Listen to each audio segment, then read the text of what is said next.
Paunawa, ang lahat ng nakapaloob sa kwentong ito, ay pawangkathang isip lamang, at hindi tunay na nangyari. Salamat po.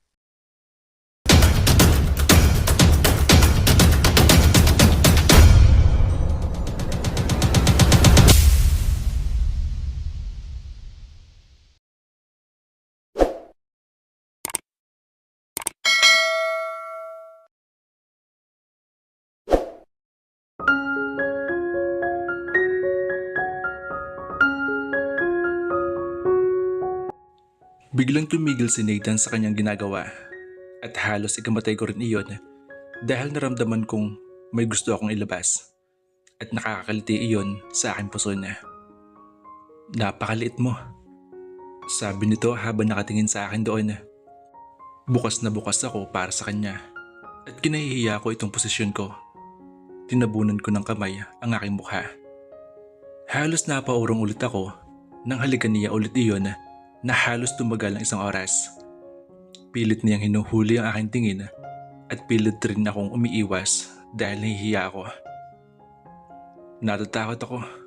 Ang liit mo kasi. Bulong nito. Ang mukha nito ay tila nagtagumpay sa isang laro.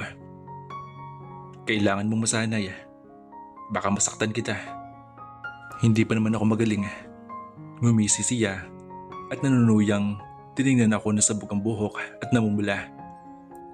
Parang nakasakay ako sa ulap at nakalutang matapos nun. Pakiramdam ko ay lalagnatin ako dahil nag-iinit pa rin ang pakiramdam ko. Pinagdikit ko aking mga hita habang kumakain. Dahil nga hindi ako natapos kanina sa pagkain, pinagpatuloy ko ito ngayon dahil na rin sa pagsabi ni Nathan sa akin. Busy siya ngayon sa kanyang laptop. Nasa kwarto kami ngayon. Kumakain ako habang siya ay may inaatupag sa kanyang laptop. Umiwas ako ng tingin at tinignan ng mga gusali. Ang buwan ay nakakaayang tingnan sa langit habang nasa paligid nito ay nagkalat ng mga bituin. Huminga ako ng malalim at nagtama ang tingin namin ni Nathan na nakatiim akong tinitigan. Tapusin mo na yung pagkain mo. Utos nito. Umiling ako at nalapag ang kutsara. Busog na ako eh. Hindi ako makatingin sa mga mata niya. Nahihiya pa rin sa katotohanan na nakita at nahalikan niya ako sa parting katawan ko na iyon. May gumugulo ba sa iyo? Alam ko na kung anong ibig niyang sabihin. Suminghap siya. Pinagsiklop niya ang daliri at humilig sa upuan niya. Tumango ako at nagtaas ang dalawang kilay. Masasanay ka rin, sabi nito ulit habang hindi pa ako nakakahuma sa pagkalabog ng puso ko.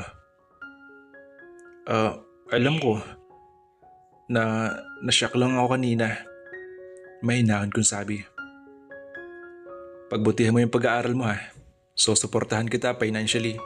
Ayon tungkol diyan, pinutol ko siya. Total na mention niya ito ngayon. Sasabihin ko rin opinion ko. Hindi pa tayo kasal, di ba?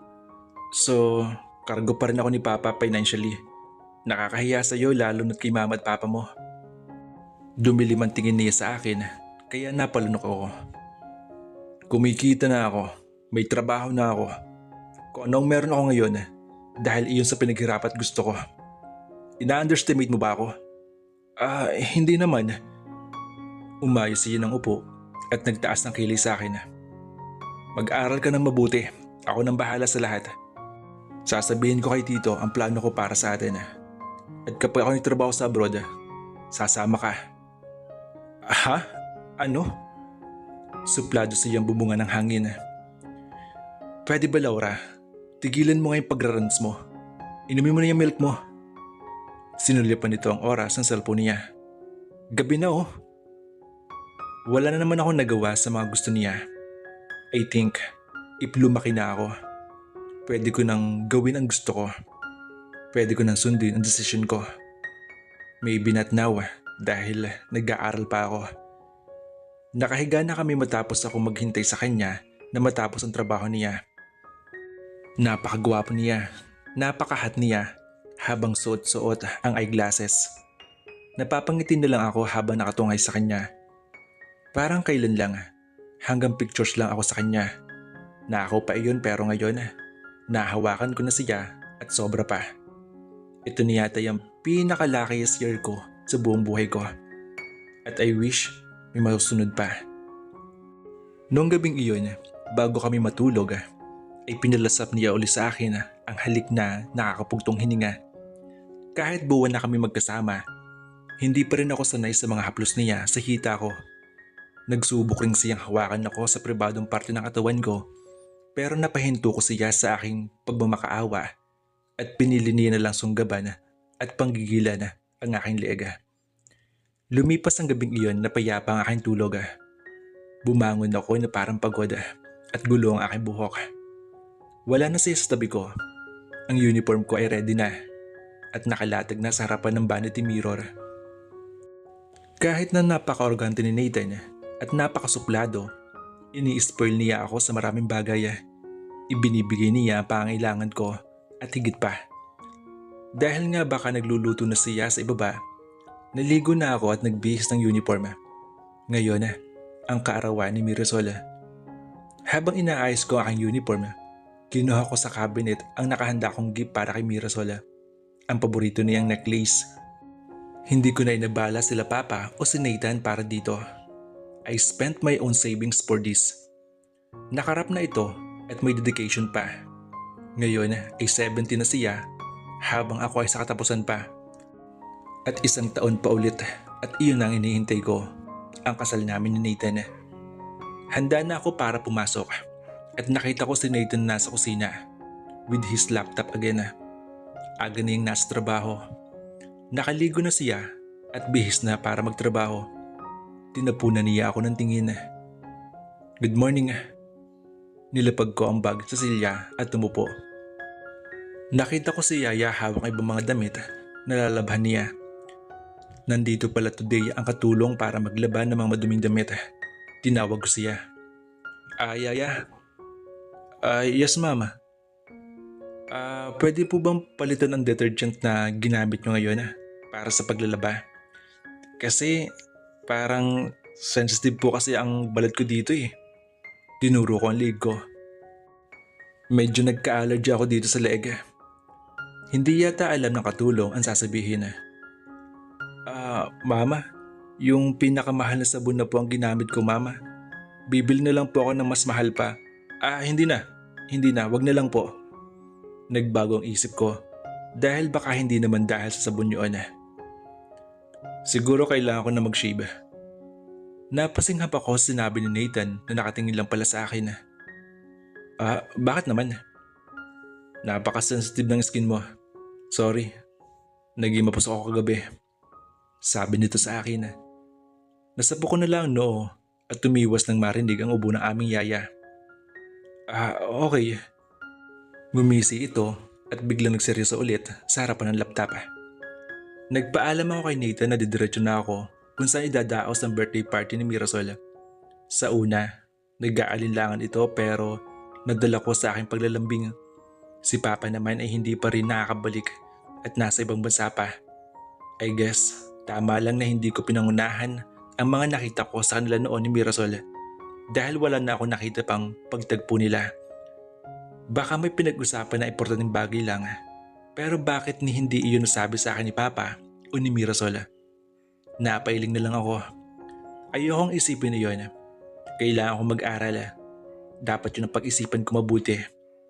Umaga pala nakatanggap na ako ng bumabahang text mula kay Mirasol. Hindi raw ako pwedeng hindi makapunta dahil hindi niya raw itutuloy ang party at sa isang exclusive hotel raw iyon. So, bar party na naman. In fairness, nag-level up ang birthday party ni Mirasol. Masaya ako para sa kanya. Nasa bag ko na ang susuotin ko para mamaya. The hectic days in school was like a wind. Pinag-igihan ko ng mabuti at medyo dumistansya sa mga lalaki. Nang sumapit ang 3:00 ay nagpahinga muna ako sa school at ang 12 oras ay ginugol ko sa pag-aayos sarili. Nasa akin na ang address sa pagdarausan ng birthday. Mabilis kong inayos ang sarili ko. Sinabi ko sa bodyguards na huwag na mag-antay. Alam naman iyon ni Nathan. Pero sabi ng driver ay mag-iintay daw siya para pwede ako makaalis anumang oras. Palubog na ang araw nang matanaw ko ang matayog na building. Hindi pa ako nakakalabas. Nag-text na sa akin si Nathan. Nasa meeting ako. Umuwi ka na maaga ha. Nireplyan ko siya. Yes po, I love you. Hindi nagtagal, nakatanggap ako ng reply. Okay. Bumuga ako ng hangin. Ay, suplado talaga. Bumaba na ako at pumasok sa building.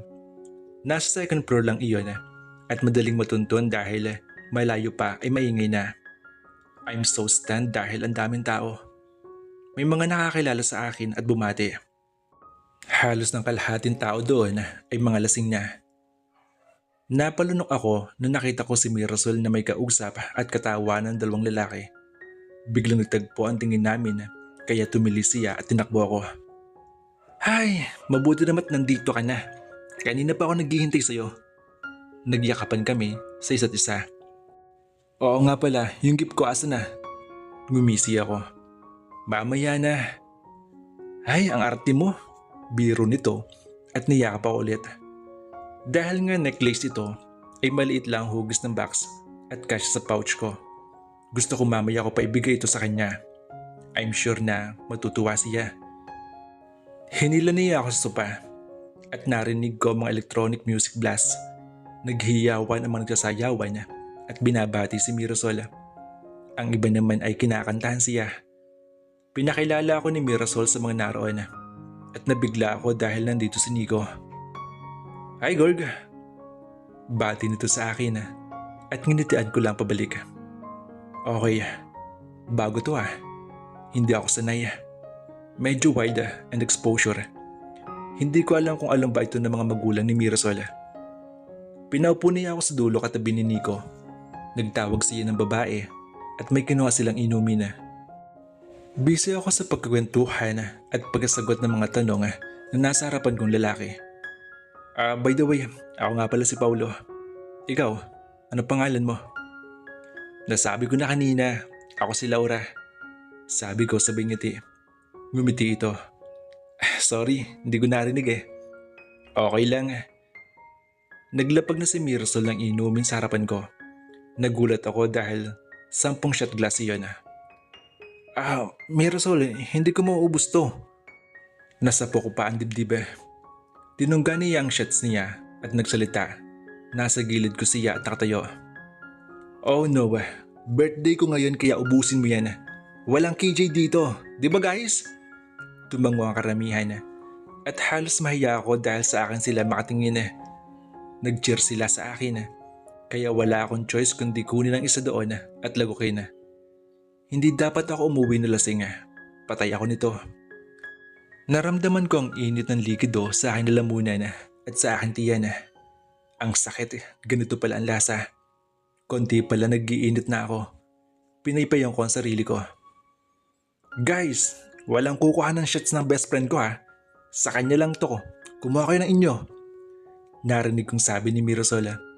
Ako naman ay iba na ang paningin in just one shot. Naninibago yata ako. Pinilig ko ang ulo at naramdaman ko ang paglapit ni Nico. May binulong siya sa akin na hindi ko maintindihan. Naghalo ang amoy ng alak, sigarilyo, ingay ng music at mga nagsasayawan sa sistema ko. Alam nyo guys, itong best friend ko ay perfect. Tila lasing na anunsyo ni Mirasol at puro ako na lang ang bukang bibig mula pa kanina. Umiling ako at ngumisi. Naramdaman ko ang init sa aking katawan at medyo tipsy na ako sa pang-anim na shots. Halos init na ako at namamawis. Nangihina na rin ako. Hindi ko na mahawakan ang cellphone ko na nakarehistro ang pagtawag ni Nathan doon. Nagtry akong replyan iyon pero kinuha ni Nico ang cellphone ko. Halika dito. Bulong sa akin ni Nico and the last thing I knew, hinahalikan na niya ako sa leeg. Halos napasinghap ako sa ginawa niya at hindi ko na alam ang aking reaksyon. Narinig ko ang pag-cheer ng lahat. Parang blurred ang nangyari. Nakita ko ang best friend ko na nakangiti. Iba ang ngiti niya. Parang nakakatakot. Parang nagbibidyo siya o anong ginagawa niya hindi ko alam. Lasing na lasing ang mga mata ko na hanggang sa makatulog. Muli akong nagising sa isang silid na madilim. Nico?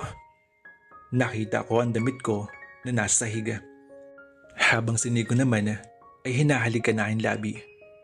Nakita ko na wala kaming saplot sa ilalim ng kumot.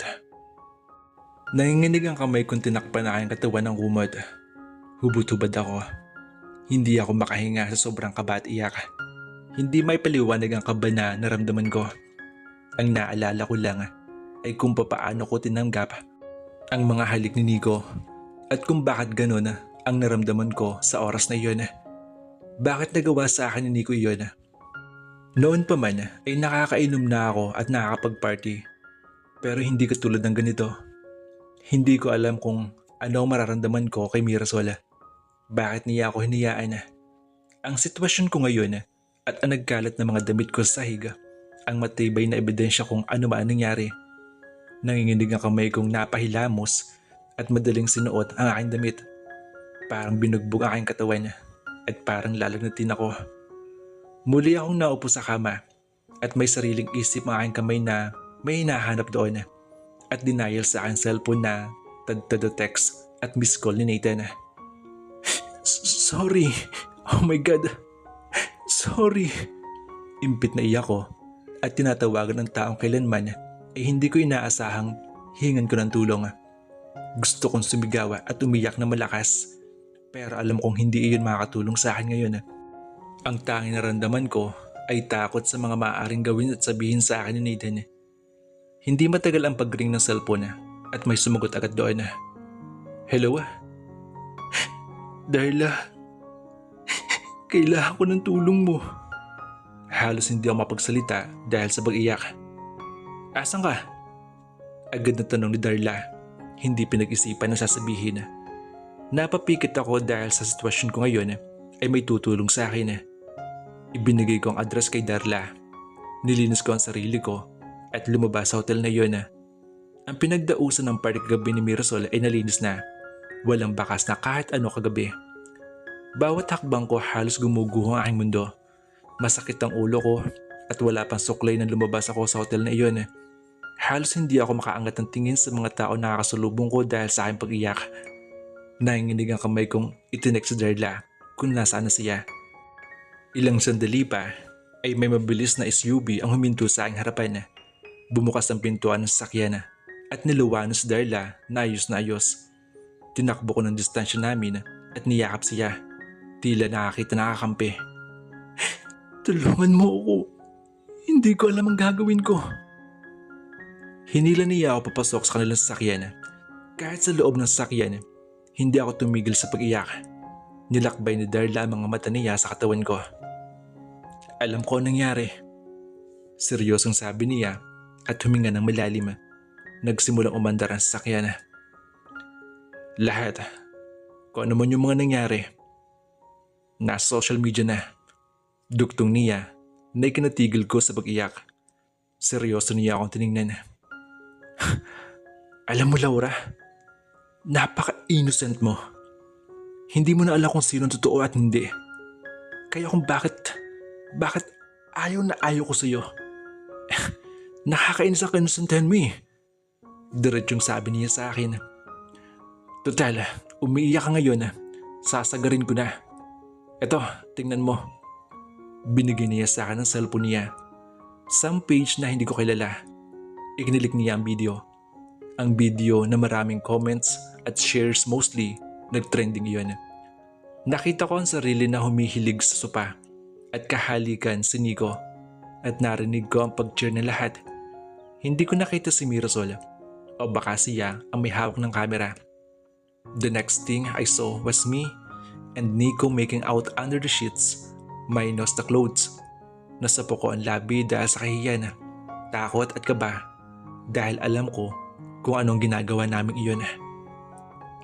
Hindi. Litong-lito ako. Wala na Laura. Nasa social media na ang lahat. Ang video. At hindi imposibleng hindi ito nakita ng fiancé mo. Oh my God. Hindi ko alam ang gagawin ko. Bakit niya nagawa sa akin to? Magkaibigan kami since elementary. Bakit? Iba ang nagagawa ng inggit, Laura. Malamig na tura ni Darla. Noong araw na iyon, dinala ako ni Darla sa kanilang bahay. Sa ibang pagkakataon, mamangha ako sa karangyaan ng buhay niya. Tulala akong umupo sa kama. Bagong ligo ako at iba na ang damit. Inabot niya ang cellphone niya sa akin. Baka may gusto kang tawagan, tumawag ka na. Aalis ako mamaya, kaya hindi ka pwedeng tumagal dito. Malamig at suplado na niyang sabi sa akin. Tumango na lamang ako at dinayal ko ang numero ni Papa. May sarili akong cellphone, pero halos hindi ko kaya mabasa kung ano man doon ang mga message para sa akin.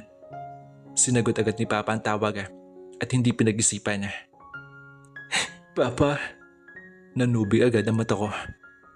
Laura, tila hindi makapaniwala ang boss ito at tila nataranta. Iha, ano ba yung ginawa mo? Ano yun? Iha, alam mo ba ang nangyari? Sunod-sunod na ang tanong ni Papa. Papa, umuwi ka na. Please. Kailangan kita. Hindi ko na po alam ang gagawin ko. O anak, nasa airport na ako. Mag-uusap tayo. Di ng boss nito. Kailangan ko na eksplanasyon sa mga nakita ko. Kinunta ko na rin mga kaibigan ko. Gagawa tayo ng paraan. Asa ka ngayon? Nag-aalala ang tanong niya. Nasa kaibigan na ako, Papa. Tinignan ko si Darla at tumiwas ito. Good. I need you safe. At diyan ka lang muna. Hindi ka pwedeng umuwi kay Nathan. He's furious. Napapikit ako na mariin. Pa, may mga kailangan akong sabihin sa iyo sa pag-uwi mo. Oo anak, uuwi na ako. At may sasabihin din akong bad news sa iyo. Napabuntong hininga ang papa ko. At rinig na rinig ko yun. Po, ano po yun? Anak, minasakar ang pamilya ni Nathan sa probinsya. Nirape ang mama niya at pinatay. Nakaganti naman si Nathan at napatumban niya ang dalawang suspect iha. Kaya diyan ka lang, huwag ka na uuwi. Nakita na Nathan ang video. Ramdam ko na may takot sa boss ni Papa. Kada, tila narinig din pala ni Darla ang sinabi ni Papa. Kaya nasapo rin nito ang noo. Naupo din ito sa tabi ko. Madaling araw nangyari ang krimen. Ang 20 billion empire ay nagluluksa ngayon. Iisipin ko pala ang mga nangyari at dinulot ko kay Nathan. Nasaktan na ako para sa kanya. Bakit humantong sa ganito ang lahat? Ang isang Nathan 20 billion ay malabong matanggap ulit ako. Malabong hindi niya ako saktan. Baka ito nakatapusan na relasyon namin dalawa. Walang ibang sisisihin dito kundi ang sarili ko. Masyado ako naging kampante sa taong akala ko naging sapat sa akin. Kulang ako sa tulog nung araw na iyon. Tinulungan ako ni Darla sa lahat-lahat. Ang isang tao na akala ko'y walang ibang may dudulot sa akin kundi kapamakan at kinasusuklaman ko. Siya pala ang tumutulong sa akin ngayon. Halos hindi ko kilala ang katawan ko at nandidiri sa sarili. Nasa labas ng bahay nila si Mirasol at hindi may paliwanag kung gaano kalalim ang puot na nadarama ko. Sigurado ka? Tanong ni Darla. Tumingin siya sa relo nito. 2 hours na lang. Andiyan ang papa mo. Tumango ako na natiling tahimik. Dahil sa mga nangyari, hindi ko kaya magsalita. Dahil pakiramdam ko maiiyak ako. Pakiramdam ko pinagkaitan ako ng pagkakataon. Malabo na ang pangarap ko. Alam ko sa oras na ito, kinamumuhian na ako ni Nathan. Wala siyang tawag o text man lang kagabi. See? Wala na. Nandito ako ngayon at tatapusin ko kung ano dapat tapusin. Kinatok ko ang pintuan ng gate nila. Ang dating katulong pa rin ang nagbukas sa akin at pinatuloy ako. Napakatahimik ng lansala. Dahil sa galit ko, kusa na ako makyat sa kwarto ni Mirasol. Ako na mismo ang bumukas ng pintong iyon at bumukas naman ang pinto. Pero walang laman ang room na iyon. Hindi tutulad ng dati nung pumunta ako dito. May mga nagbago at hindi ko nagustuhan ang nakita ko. Abot tahip ang kabog ng puso ko. Nanginginig ang kamay ko nang hawakan ng mga litrato na nakadikit sa gilid ng salamin niya. Litrato ni Nathan. Lahat ng dingding ay may litrato ni Nathan. Napasabunot na ako sa buhok ko. Hindi ko maintindihan ang mga nangyari. Last time I check, nagpipigil pa ako nung makita ko sila Papa at siya. Ngayon, si Nathan naman. Dumaloy ang luha ko at bumukas ang pintuan. Isang gulat na mirasol ang bumungad sa akin at nakatupis pa siya. Mukhang kagaling lang swimming pool. Ang mukha niya na pulang-pula kanina siguro ay biglang naging puti. Nakitaan ko siya ng takot. Sa kabila ng luha, nakuha kong umisi. All this time, akala ko totoo kang kaibigan. Laura, hindi na siya natapos dahil mabilis akong hinampas sa kanya ang album na puro pictures ni Nathan. Walang hiya ka? Mura niya nang matamaan ko ang pisngi niya. Yaya! Tiniis ko noon na makita ko kayo ni Papa. Tiniis ko noon ang panglilibre mo sa akin kahit alam kong pera iyon ni Papa. Sinikap kong intindihin iyon dahil kaibigan kita. Pero itong ginawa mo sa akin, sobra-sobra na mirasol. Bakit? Ha? Bakit? Umabante siya at nakita kong pulang-pula ang mata niya. Oo, nagpagamit ako sa papa mo. Inakit ko siya. Oo, gusto ko tang sirain. Oo, gusto ko si Nathan. Kaya gustong gusto ko tang sirain. At oo, inggit na inggit ako sa'yo. Sinampal ko siya ng malakas. Lumagapak ng sobra ang palad ko sa pisngi niya. Hilam na luha ang aking pisngi. Masaya ka ba ngayon ha? Pumiyok ang boses ko. Para bang madudurog ang puso ko ng oras na iyon. Hindi ko kailanman inakala na naiinggit siya sa akin. Hindi ko kailanman na inakala na ang kaibigan ko ay kaya akong ganituhin. Umiwas ito at nagpunas ng luha. Umalis ka na. Hindi lang ako sinira mo, kundi ang buong pagkatao ko. Pagbabayaran mo ito, Mirasol. Kung magdusa man ako ngayon, pwes, magdurusa ka rin, tandaan mo yan. Wala na akong kaibigan na kasing ahas mo. Tinuro kitang kapatid. Isa kang ahas. Kahit anong palit ng balat mo, ahas ka pa rin. Nakakaawa ka. Sabi ko umalis ka na. Sigaw nito sa akin. Yaya, ilabas nito. Kinamumuhi ang kata. Banta ako sa kanya. Ibabalik ko sa iyo ang sakit na nararamdaman ko. Wala akong pakialam. Sawa na ako maging plastic. Yaya, ano ba? Ilabas niyo na itong babaeng to. Sigaw niya ulit bago ako hinila ng katulong nila palabas.